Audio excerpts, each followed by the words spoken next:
Welcome to Unveil Voice Podcast. I'm Monica Michelle. This is Angie. And Kevin.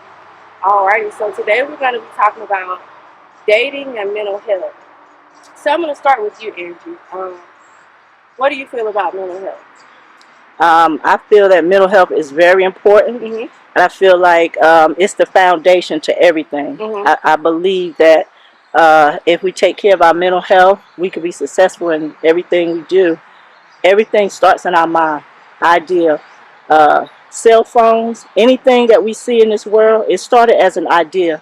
So that lets you know how important the mental state is, how important it is to lay the foundation of a growth mindset instead of a fixed mindset, something I know a What's lot the about. difference between a growth mindset and a fixed mindset? A growth mindset, a person will believe that they can do something and they don't give up. They have tenacity. If you have a fixed mindset, you say things like "I can't," Okay. "It shouldn't," that's the fixed mindset, and you don't want that mindset because it's not a healthy mental state to be in. Okay. Mm-hmm. Uncle Kevin, what do you think about mental health? I agree with her totally, and the only thing I would add is that mental health plays an important role when it comes to a person's esteem. All of that ties in, and it's basically what she was saying about how you feel about controlling the positive or the negativeness about yourself.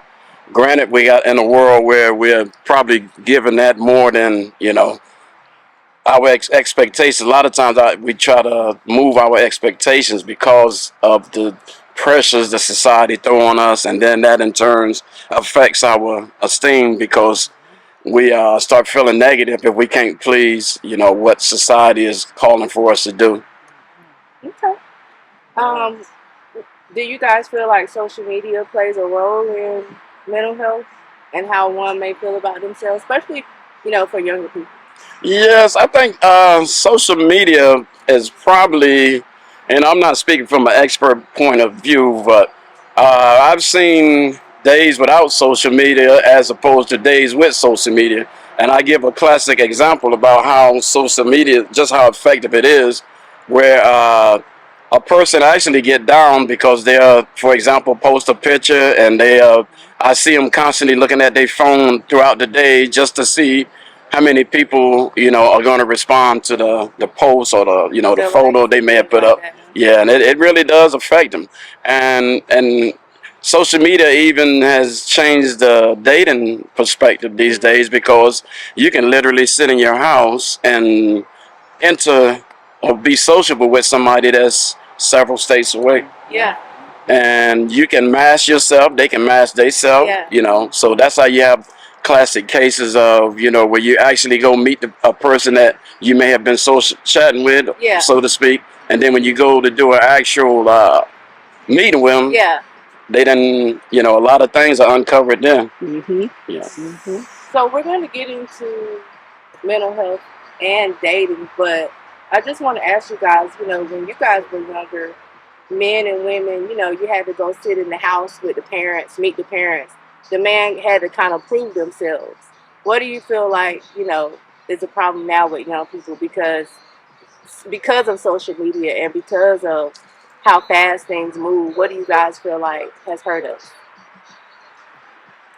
Well, I feel like the I didn't grow up in the South, but I like how everyone kind of knew everyone or Mm-hmm. knew the parents and stuff. And so I kind of grew up where my parents might didn't know the other person's Mm-hmm. parent. And so that way I was able to do some things that I shouldn't have been doing or whatever. So I kind of wish that I had grew up in uh, a society where the parents knew one another. I didn't have to uh, bring any.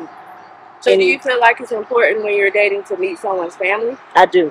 I really do. And the reason why sometimes you can get an indication of what they, grew up with and who they grew up with and who they might act like or where their values come from. And that was one of my things when I was dating as a young person. I didn't think about values because you're young or whatever. But if my parents would have had a chance to meet some of these guys, maybe they could have giving me some better advice or whatever, but I didn't get any advice because I didn't bring anybody home Okay. for my parents to meet. So yeah, I think it's good that families should meet who you're dating. Yeah. What do you think, Mr. Kevin?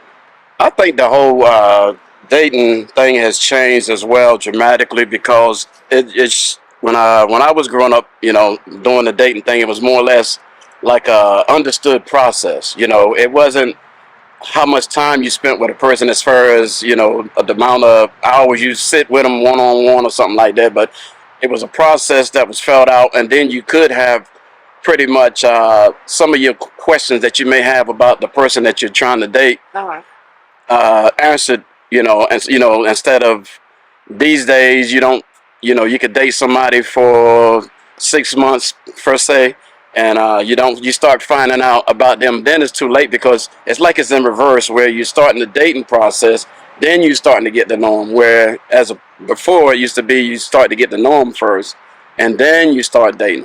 So Real Voices Podcast. I'm Monica Michelle, where we stand on business. This is Alyssa. Diamond. Angie.